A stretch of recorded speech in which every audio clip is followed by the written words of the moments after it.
Hello, everyone. Today I'm going to talk a little bit about Final Fantasy XIV and an interview that I recently read from the Discord where Yoshida apparently talked with, I think it was some Russian media news outlet. I don't know. Anyway, he was talking about what his takeaway and what CBU3's takeaway was from the Dawntrail launch. So this video will be discussing certain reactions to the Dawntrail launch from fan and reviewer perspectives. It will look at how CBU3 and Yoshi-P have been talking about it, have been thinking about it, presumably. This is not my Dawntrail review. That will be coming late sometime this year. Although obviously you're probably going to get an inkling of where I stand on this whole thing.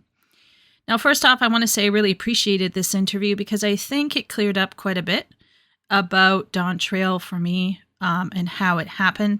And also got me thinking about what CBU3's takeaway is. Was their takeaway from the critiques good, or has it maybe sent them spinning off into the void and we don't know what will happen? So let's take a look at what Yoshida said. So I'm going to read the first few paragraphs, and it's in response to a question that says, regarding the recent expansion of Final Fantasy XIV Dawntrail and its mixed reception, why do you think there were these negative reactions, and how do you plan to address them in the future? So that's the question. This is what Yoshida said. As a team, we've been working on the game for a long time, and we can say that every expansion we release gets some negative feedback, which we are used to. Even when it seems like we're getting positive reactions, there's always a group of fans who are not satisfied with the expansion. We knew in advance during the development of this expansion that it wouldn't satisfy some players because we were finishing a long-running storyline that had been going on for years and starting something completely new. This decision didn't please everyone, and we knew it would spark some discussion among players. To begin something new, we had to bring the previous story arc to an end. It also relates to how we portrayed the Warrior of Light throughout the story and events. The Warrior of Light has always been the hero of this world, fighting at the forefront against the villains. If we had done the same thing in Dawntrail, it would have meant repeating ourselves, and that was not our intention. We wanted to tell a new story and spent 3 years building up the events leading to the final battle. We wanted to give the Warrior of Light something new and special. Okay, so my initial response to this was, oh, right, yes, of course, that makes so much sense, thank goodness. And this is largely due to the fact that when media sources came out with statements that Yoshi-P and the staff knew that the response would be negative, I feel like it was posed and or received in a very sketchy light, as though there was something fundamentally wrong with Dawntrail, and Yoshi-P and CBU3 turned a blind eye and just put out a bad product on purpose. And this response clarified exactly what he meant, and it was what I would have thought the scenario would have actually been, because whether I like Dawntrail or not, I genuinely don't think CBU3 are the type of people to sit around and literally rub their hands and think, how are we going to screw over the fans today? I honestly don't think that.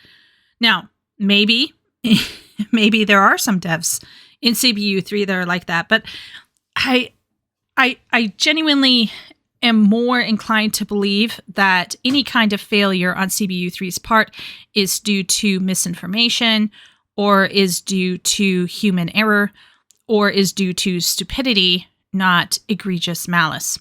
So essentially, when we look at what Yoshi-P said here, we know that Yoshi-P knew they were going into Dawntrail with some major handicaps. To sum up his words, I would say, number one, he suggests it's common, even normal, to have negative feedback. Number two, they were coming off a 10-year cycle and wrap-up. And number three, the story wasn't centered around the character of the Warrior of Light and what they want to do. Now, I'm going to look at these basic three major ideas that Yoshi-P is thinking about as he contemplates Dawntrail's failure or mixed reception. He also touches on a fourth one later on, which we will get into. So first off, Yoshi-P's first perspective that it's common, even normal, to have negative feedback for an expansion. And I think this is valid because there were people giving negative feedback to Shadowbringers and Endwalker, right? There were people who hated Eureka. There were people who hated Bozja. There were people who thought Bozja was ugly, for example, and didn't really enjoy that content. And there are still people to this day who consider that kind of content to be extremely annoying and grindy and terrible. But that's an opinion. And there were many other people who loved and enjoyed Eureka and Bozja despite some of the flaws of their systems. So I would argue that to suggest that Shadowbringers and Endwalker are somehow this kind of criticism-free era is very silly because there was negative feedback. And I came in before Endwalker got on, and I remember post-Endwalker, there was a lot of criticism. There was a lot of criticism, and people... If you asked a lot of people were like, yeah, Endwalker was good, but I still like Shadowbringers more. I could go into a writer's related rant about how much I find that annoying, but I'm just going to keep going on and say Shadowbringers and Endwalker got negative feedback, and they are considered to be the strongest and best parts of the Final Fantasy XIV story. So I can absolutely see where if even super strong expansions get some negative feedback, a weaker expansion, which is what Dawntrail is, obviously is going to get negative feedback. So when he said, we knew that there would be negative feedback, it's not like, oh, we made something shitty and we put it out and we knew there would be negative feedback.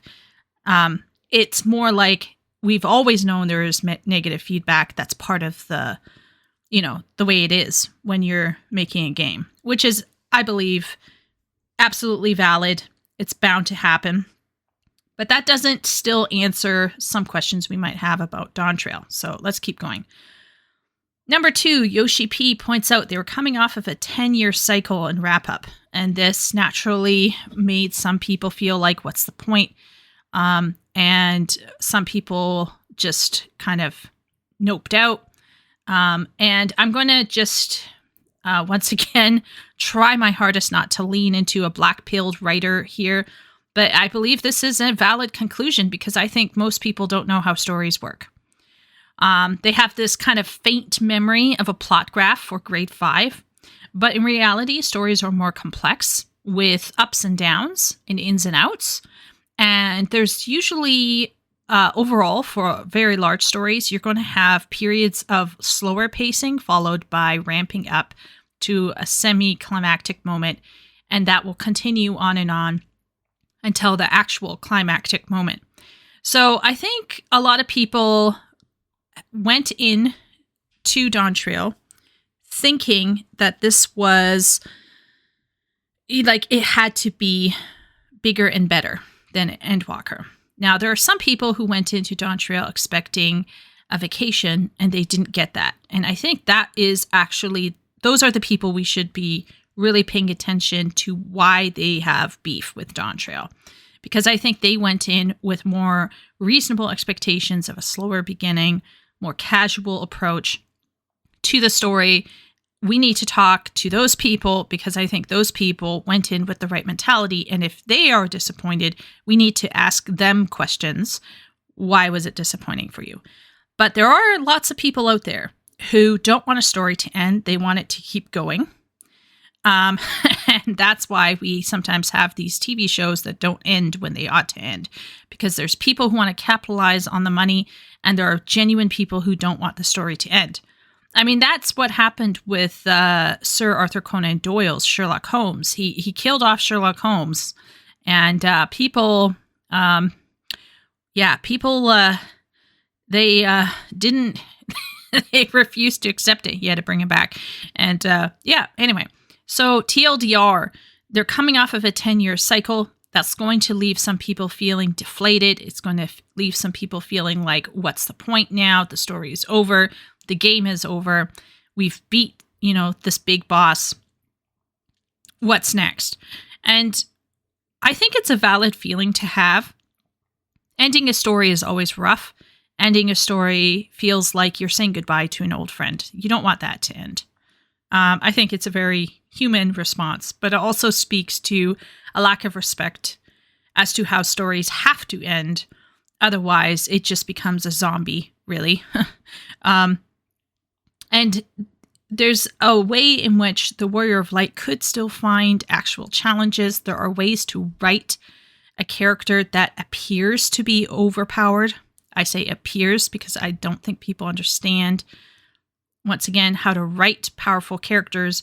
They don't know how to handle what appears to be someone who might have a lot of power.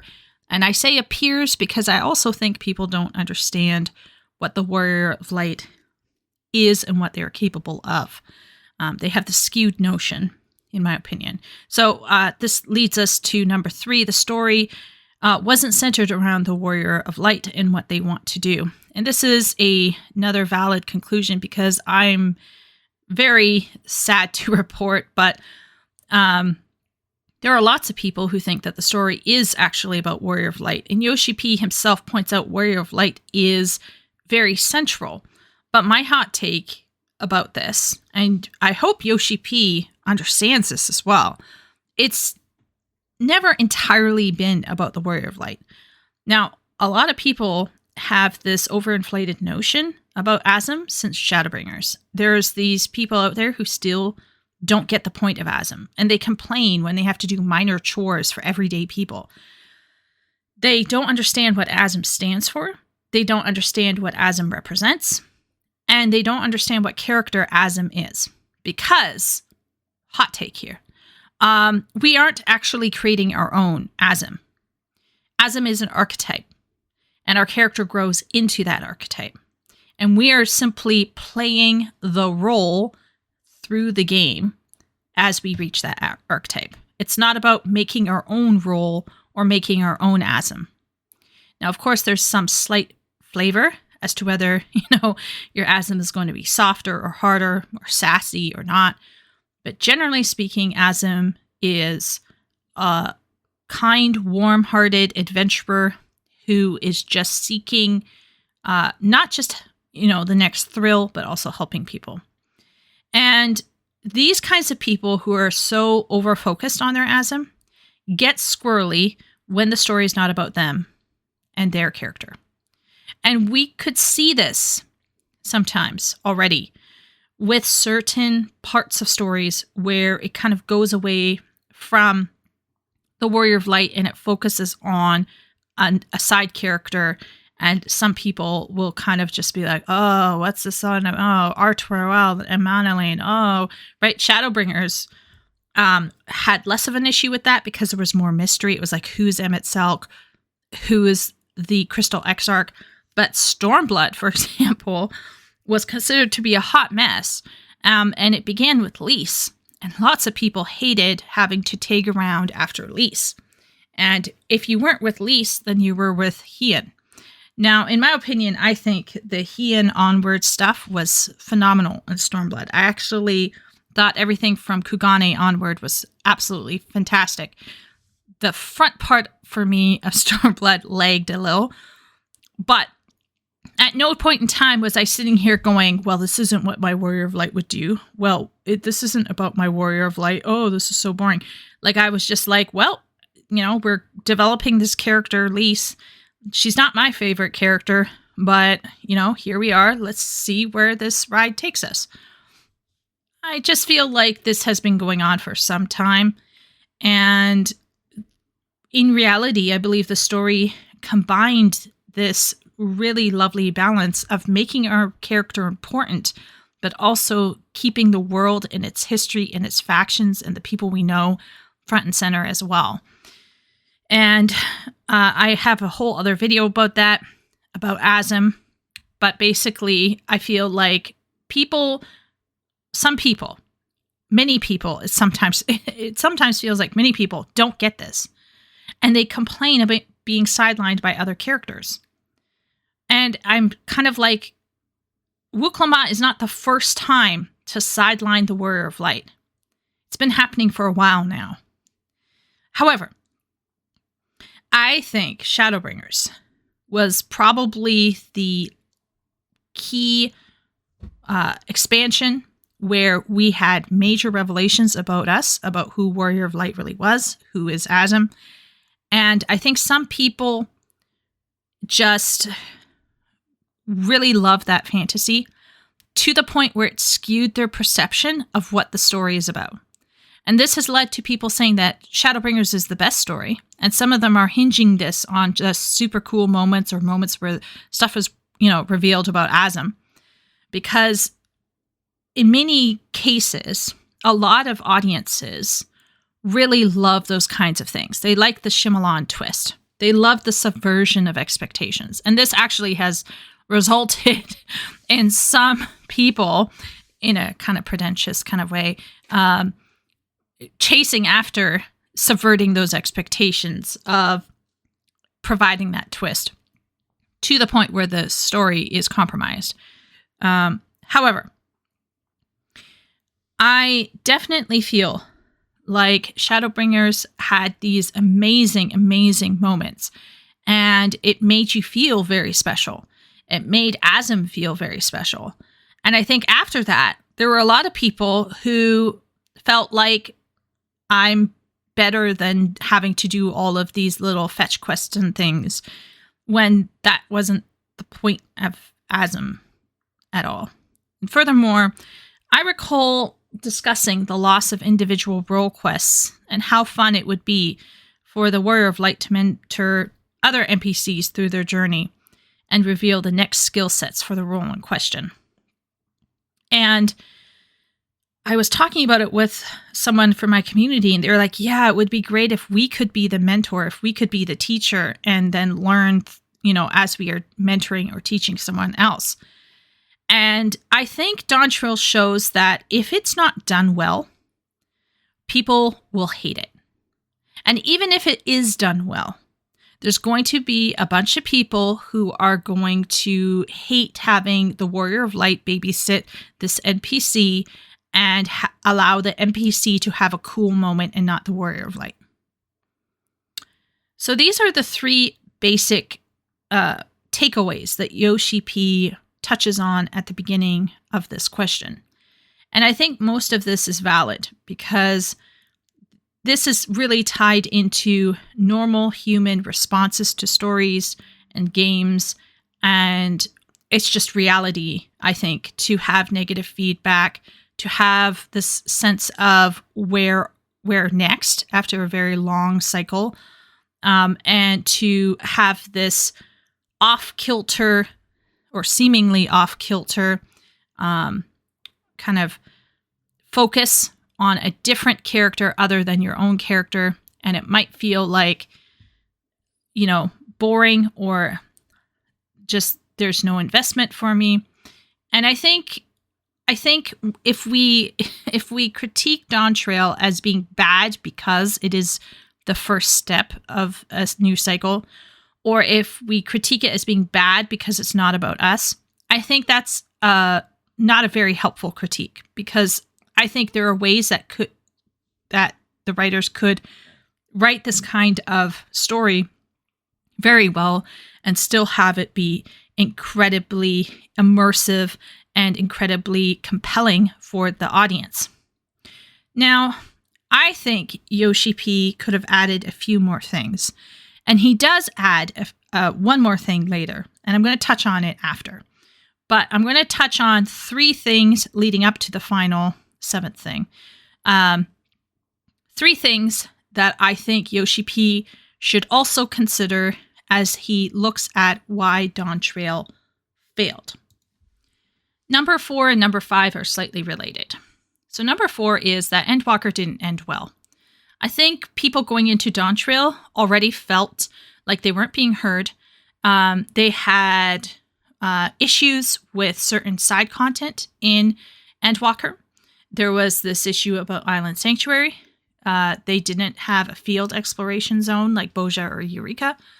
And there were these people who believed that with the increased amount of time that was put into the patch cycle for, mental health or, encouraging not crunch, etc., etc.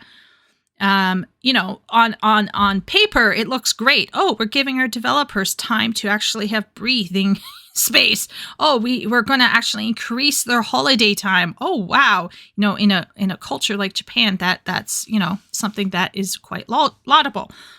So on paper, that looks great, right? It looks great for the human rights kind of angle of things. But what that does mean is that there's a larger amount of time where there's a downtime, a downswing. Now, if you have a busy life like yours truly, this downtime, this downswing is barely noticeable because, I have too much on my plate.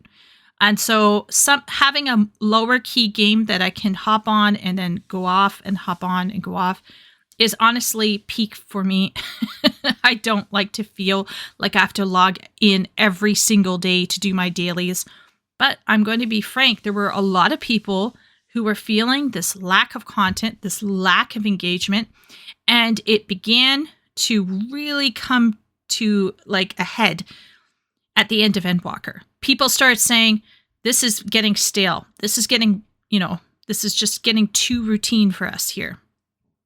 And it got worse when they came out with solo content, hyper casual solo content. Now, I'm going to be frank. I actually didn't mind Island Sanctuary. I haven't no-lifed it, so I have not fully, topped my Island Sanctuary and gotten it to all of its levels. But when I went in there and I wanted to have a chill time, it was great. However, could it replace something like a field exploration zone for the mid-core and hardcore gamers? No, absolutely not. And for the people who know life cozy games like farming games, Island Sanctuary, in my opinion, was lacking certain features. And there were certain design decisions I wouldn't have gone with. But that's probably a whole other video. All this to say that I think there was dissatisfaction for a long time. And Endwalker simply represented this increasing discontent. And we could argue whether that's valid or not, but it was discontent. There was concerns. There were questions being asked by people who were like, what about the skiering? What, so on, so on. And I think Dawntrail then coming out as it did, probably just felt like, oil on fire. Number 5, this kind of once again links into what I just was talking about. There have been ongoing issues with class balance and diversification. There's this 2-minute meta that people are unhappy with. There's boring gear. Once again, I'm simply repeating what I've heard people tell me. I enjoy PoE too, but I can't really say that I enjoy it because of the gearing. So I'm not like a major gear fiend. I'm not a major raiding fiend. I've only done like a few savage tier fights. I'm not a major hardcore gamer. But there are people who are much wiser and more experienced with this than I, and they're saying that there are areas that really need to be fixed. And these areas have been languishing for a long while now. And decisions were made during Shadowbringers. And I actually remember Summoner, because I'm a Summoner main, which should probably tell you everything. I remember Summoner before the changes, and the Summoner used to make me sweat. Now, the Summoner doesn't freak me out anymore. Summoner is, in my opinion, extremely easy to do. Somehow people still can't seem to play it right, but very easy to do. And I think a lot of people wanted changes back in Shadowbringers, and when the changes were made, it was kind of like not the changes that they wanted question mark, or they thought they wanted them and then they didn't want them. So I've heard a variety of feedback and people talking about, how this all went down. But basically, I believe that by the time Endwalker rolled around, it felt like CBU3 wasn't listening and wasn't making these changes fast enough. The turnover for transformation wasn't fast enough. And so I think going into Dawntrail, there were these, shall we say, conscious and unconscious disgruntlement about the game. And then once again, Dawntrail came out and it was what it was. And people just were like, no, I'm out. Now there's a number 6 issue that is a bit touchy, but I'm going to touch on it, which is the culture war, which is a North American / Western problem where people are jumping at shadows because, some VA said something, they right now at the moment on both sides of this war, we have people who throw the baby out with the bathwater. They, make these thumbnails on YouTube that say something like woke Lamont. And it just, I don't know. I just think it's a serious mistake to go for that kind of low-hanging fruit when it's not really based in reality. Like, certainly, maybe a certain VA said something somewhere that was extremely unfortunate. I don't know. I haven't personally seen what they actually said, but I know that when Hogwarts Legacy came out and people were, shall we say, bullying certain streamers for playing it, and certain players for playing it, I remember talking with my friend and saying, can we not separate the creator from the content and just let people enjoy the content, whatever you think about the creator? And I think the same thing could be applied here. I don't really see why we have to conflate Dawntrail with some, contracted worker saying something possibly unprofessional online.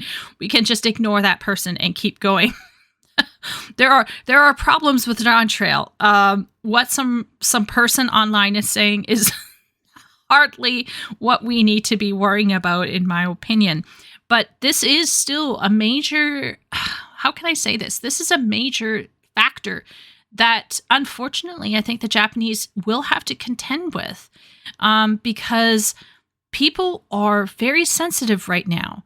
You put a female in the front and center of a story, you have a gay male, side character, you have someone gay, or you might have some, androgynous person, suddenly your story is bad. Suddenly your game is bad. It's not, people say, don't take these old IPs and make them, part of your agenda. And I think that's a very fair take to go for. Everyone knows how I feel about Rings of Power and Star Wars. I don't think you should take IPs and just transform them into whatever you want. But if you have an original story that you're telling and you want to, mix things up and do something a bit different, I don't see why this needs to be an issue. As long as it's not pandering, as long as it's not patronizing, as long as it's not contrived, as long as it's not forced, as long as it's not, poorly written, then we shouldn't be like just jumping at shadows. OMG, there's a female lead. Oh no, it's now dead. it's over. And I think this situation kind of ramped up toward the end of the Endwalker patches when we were introduced to Wook-Lamont, and then stuff came out about the VA and everything. And I think that's when people were like, that's it, I'm out. And some of those people went and played Dawntrail, and they probably had a negative experience because they went in with a very negative lens, unfortunately. Now, that being said, once again, I don't want to downplay the fact that Dawntrail has issues. Don't worry. I've been thinking about those issues for a long time now. I will make a video. I will be critiquing Dawntrail. I will be also telling what I like about Dawntrail. But I hope Yoshi-P understands that some of the backlash isn't coming from a place that will help CBU3 actually fix the problems of Dawntrail. Okay, these people who are calling Wokelamat, he needs to ignore those people. Okay, they were going to be, way out there to begin with. That's not the problem with Dawntrail, as far as I'm concerned. But he needs to understand that that's a place that some people are coming from. And by the way, I'm not delegitimizing the culture war and concerns that people have about certain products being pushed forward. Okay. And yes, we should be keeping an eye on Final Fantasy XIV to make sure that it's not, turning into some kind of, crazy propaganda machine, because trust me, these people are all about the propaganda. So I absolutely understand concerns about Final Fantasy XIV, but I think some of the rhetoric around Final Fantasy XIV comes from a place of ignorance and lack of ability to actually analyze and understand where the problems of Dawntrail lie. And by focusing on this VA or that thing, or the fact that, she's a Hrothgal or whatever, like I just think people need to chill, and Yoshi-P needs to ignore them.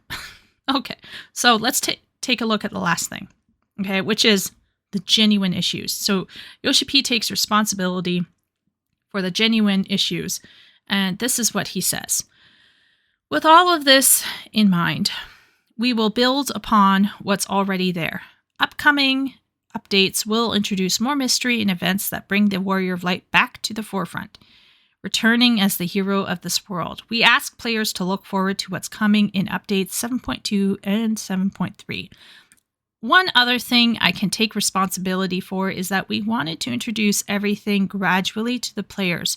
We saw that introducing a new area and new tribes for the first time needed to be done carefully so the players wouldn't feel overwhelmed.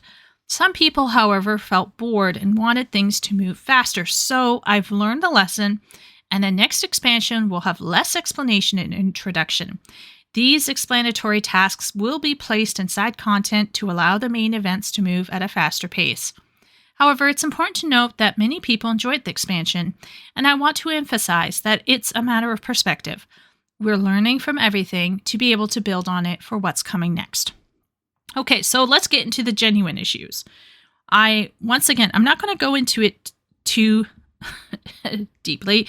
I want to save it for my review. But one of the most major issues was pacing. I could tell. Okay, so let's ignore any audio issues. Let's ignore awkward song placements. Let's ignore, some people's beef about it being a revisit of a certain Final Fantasy flagship title I've never, played. Let's ignore all of that, okay? Let's talk about the real problem here, okay? And that's the pacing. So the thing about the pacing is that he is absolutely correct. The pacing in Dawntrail was absolutely effed up. And I say that as a ghostwriter. I say that as someone who has written for a long time now, who has a degree in literature.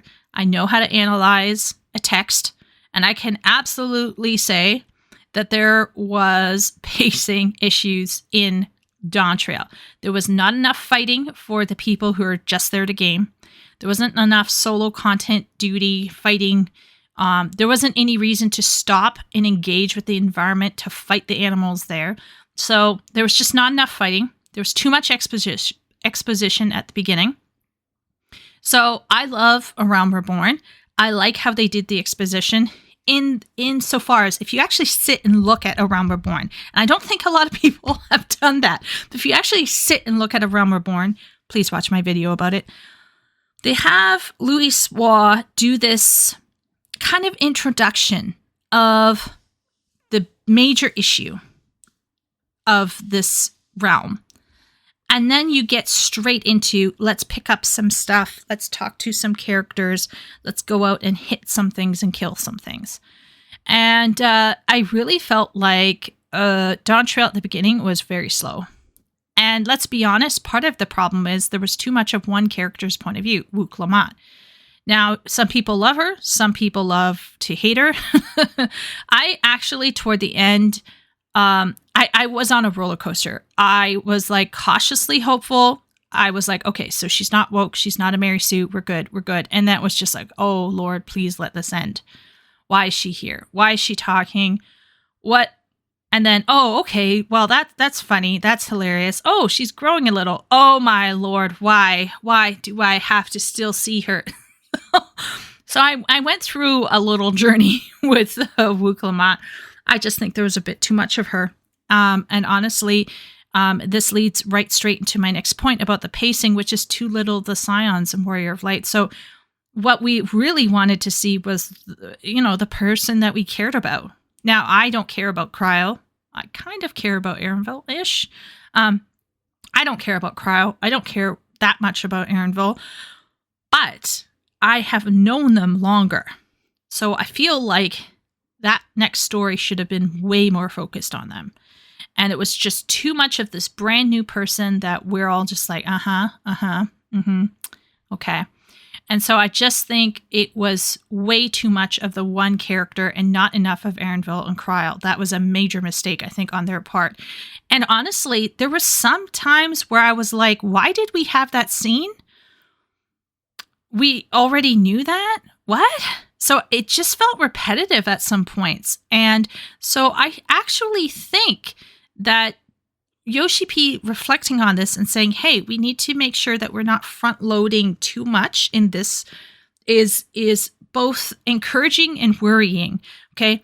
Because I really hope CBU3 will keep their head and analyze what they did well in A Realm Reborn. And by what they did well in A Realm Reborn, I'm talking about the new version of A Realm Reborn. And I hope they understand what actually made that work.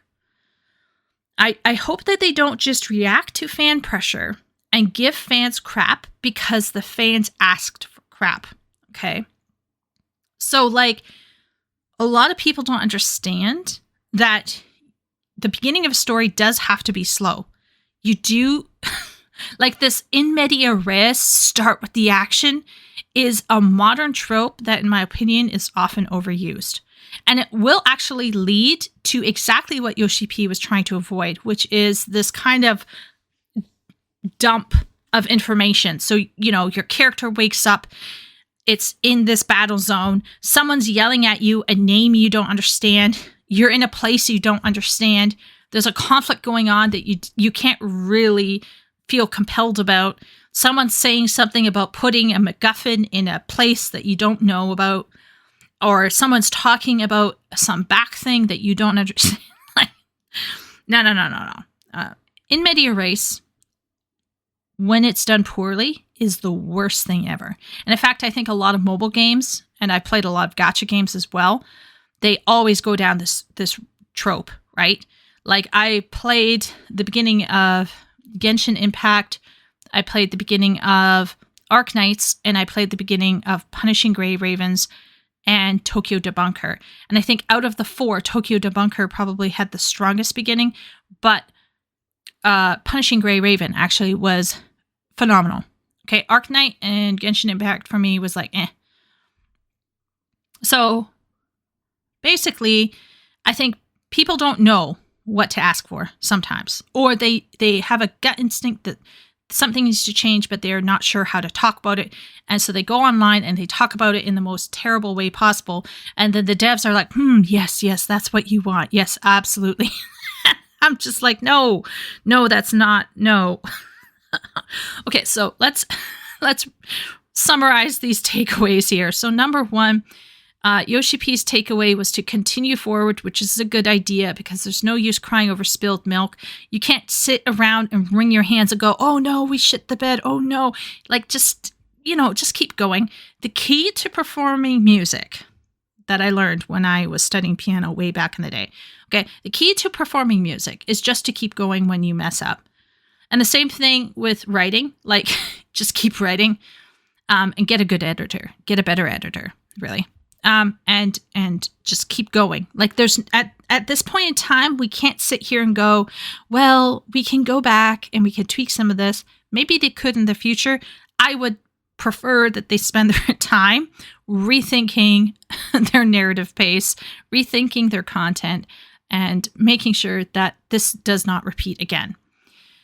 Number 2, Yoshi-P is promising more mystery, which is another good idea because, you know, when you have an OP character, which once again, I think people have this kind of overinflated notion about what the Warrior of Light can do. But anyway, it's a good tack to take. If you think you have a more powerful character on your hand, it's a good idea to add mystery because that kind of stalls them. And this allows the Warrior of Light to have natural narrative barricades to overcome. So people have this notion that the Warrior of Light beat Endsinger, so there's no one else out there more powerful than them. And nothing means anything anymore because the Warrior of Light can just batter their way through stuff, right? And the reality is that if you write a narrative really well, like for example, if you take a look at the really good stories about Superman, I would assume that there's really good stories about Superman. But anyway, if I was writing a story about Superman, anyway, I would use a combination of mystery and moral dilemma to slow the OP character down. Because not everything can be solved with power, with fighting. I know. Gamer Brain says I Hulk smash, but hear me out. Sometimes there are moral and ethical considerations. There's internal conflict. There's mystery.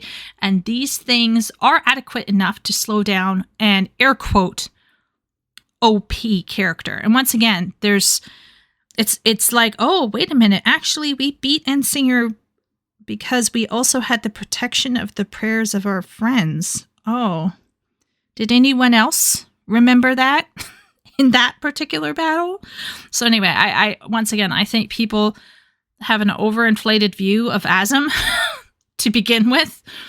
But even if you did, there are ways to write Asm in a way where they have these very natural narrative barriers to add mystery, to add intrigue, to add this level of intensity, this compelling narrative that makes you want to click to the next dialogue box. There are ways to do it, even if your character was OP, which Warrior of Light is not OP. So anyway, let's keep going. Number 3. Bring the Warrior of Light back to the forefront. Now, I think this is a good idea in some senses, in the sense that it should feel like your Warrior of Light is important. But that doesn't mean that the Warrior of Light needs to be the protagonist of the story. I think kowtowing to upset fans in this regard is a mistake. I don't want forced lore about Asm to be ever extending. We should be able to focus on other characters beyond our own character. It just needs to be done carefully, and they need to choose the right characters to focus on. They need to build up that sense of knowing that person and liking that person before they start focusing in on that person. So the problem with Lise, for example, if you watch Preach's playthrough carefully, Preach really felt that disconnect between Yida and Lise.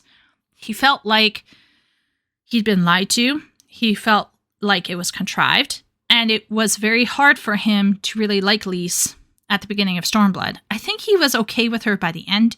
But at the beginning, it drove many, many people crazy. And so this is, I think, a case where they should have looked back and said, hey, what went wrong with Stormblood? And the answer is, if we don't feel like we're connected enough to that major character who's driving the story, then guess what? People are not going to like the story. And this is a case in point, I think, with Wuk-Lamat. She was introduced too recently. If Dawntrail had been about Zero, I think there would have been less backlash because you had been with Zero a tad bit longer, like a year time or whatever. Whereas with Wuk-Lamat, we barely had any time with her. And it felt like this person came out of nowhere and was just, just being amped up all the time. And it just felt really contrived to the point where some people thought she is a Mary Sue. Classical definition of Mary Sue. I can't believe I'm saying classical definition of Mary Sue, but classical definition of Mary Sue, she's not a Mary Sue, but holy moly, she ticks off some of those boxes. So you can imagine if we have Warrior of Light on the sidelines, we got to make sure that that front forward character that is driving the plot is well done and we're properly invested in them and we've been given time to get to know them and care about them. Putting the Warrior of Light at the forefront is not necessary, but maybe it's something they have to do right now in order to come off of what Dawntrail was. Number 4, less explanation and introduction. Now, this is not necessarily a great takeaway, in my opinion. It depends on how they're going to go about doing it. It makes me worried because, like I said, I don't like poorly done in media res. A good story takes time. Everyone should know this. And Yoshi-P and CBU3 shouldn't have to apologize for having a slower start. Remember that Dawntrail is only one arc out of potentially, I think, 5. So if we look at expansion 1 of this arc as being the introduction and expansion 5 as being the climax and resolution, and then 2, 3, and 4 as being the, rising action, Dawntrail should be slower. Okay, Dawntrail should be slower. And so he shouldn't apologize for Dawntrail having a bit of a slower cadence. However, it got to a point where I felt like we were going into nitty-gritty detail. Okay, so now I'm reviewing Dawntrail by accident. But TLDR, the pacing was off because at some points they were going into nitty-gritty details that we really didn't have to have. And I think his idea to put explanatory stuff in side content is fairly okay, but I still want some front-ended exposition, like a voiceover as we roll into Tuliolal. There's a voiceover, let's say, have Arendville, because he was the narrator, do a complete rundown and say, and you could even have some pictures of the people groups on the screen and just be like, yes, there are, interfactional divisions and there is a lot of, questions in the air as this trial is happening, etc., etc. So there are ways to do exposition, but if you do a piece of exposition at the beginning, then make sure that everything for the next several hours is simply experiencing what you just exposited. And I don't mean experiencing as in you're going to go and stand and listen to another character repeat what you already just heard. Okay? You're experiencing it by fighting or searching or looking or observing or interacting in some way, shape, or form with the world and with the people. So I agree that they need to think about how they're, exploring this more heavier content. That's a good takeaway. But I don't want them also to fall into that hyper immediate go, go, go, go, go modern writing that has affected books, that has affected TV shows and films. I just don't want Final Fantasy XIV to lose that Japanese aesthetic of, the pause, the slowdown, the thoughtful moments. So there's a way, I think, to have that slower, more chill introduction with the necessary exposition without also just completely repeating everything all the time and making your audience bored. There's something somewhere in between where this is possible. And I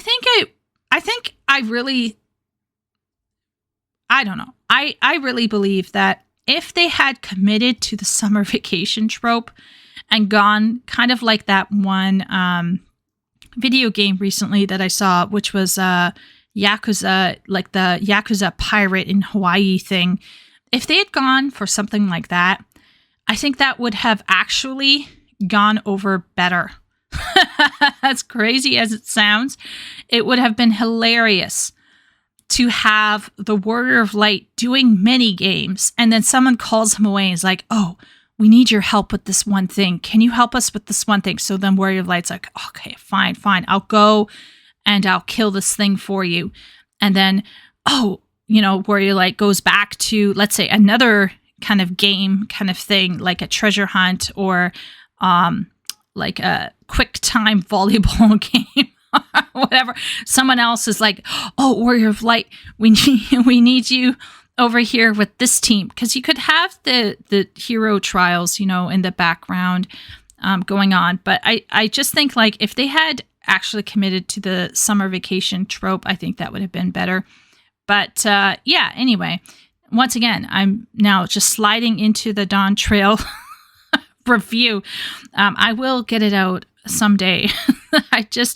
I'm very cautious about how I critique and review things that are, in my opinion, very divisive and I just feel like the conversation around Dawntrail has been muddied by a lot of extremely strong positions and strong takes that have not been, in my opinion, extremely helpful or constructive for the devs.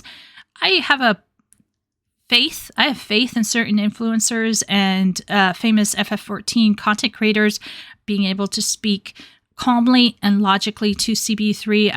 I'm hoping that they're able to reflect and analyze and think about things carefully before talking to CBU3 about this stuff. But I do think that there are some voices in the community, or now ex-community, who have not been as helpful as I would like. And this is one area where I hope Yoshi-P and CBU3 are actually taking the time to analyze and self-reflect and recognize where they messed up and how they can do better next expansion. With WoW now coming out with housing as well as Guild Wars 2, I think FF14 is proving itself as being an MMO that is worthy of being copied. But FF14 cannot rest on its laurels. It cannot think that it can just continue same old without some, backlash. It needs to recognize that innovation is key to investment, and that if they properly and thoughtfully pursue alternatives for narrative, it will actually really help them as much as their battle content for Dawntrail has really made a lot of people happy. So they innovated the battle content. I hope that they figure out a way to innovate on the narrative without falling into the trap of modern storytelling or into the trap of, the in media res, just go kind of writing. So I'm crossing my fingers. I'm hoping that they self-reflect and think about how to improve in a very reasonable and logical and rational manner. And that's about it. That's all I have about this interesting little interview. I hope this has got you thinking about Dawntrail and what kind of takeaways you want Yoshi-P to have. Leave down in the comment section, leave what takeaway you think is most important for CBU3 to have after, listening to everyone's criticism about Dawntrail. Okay, I'll see you all next time.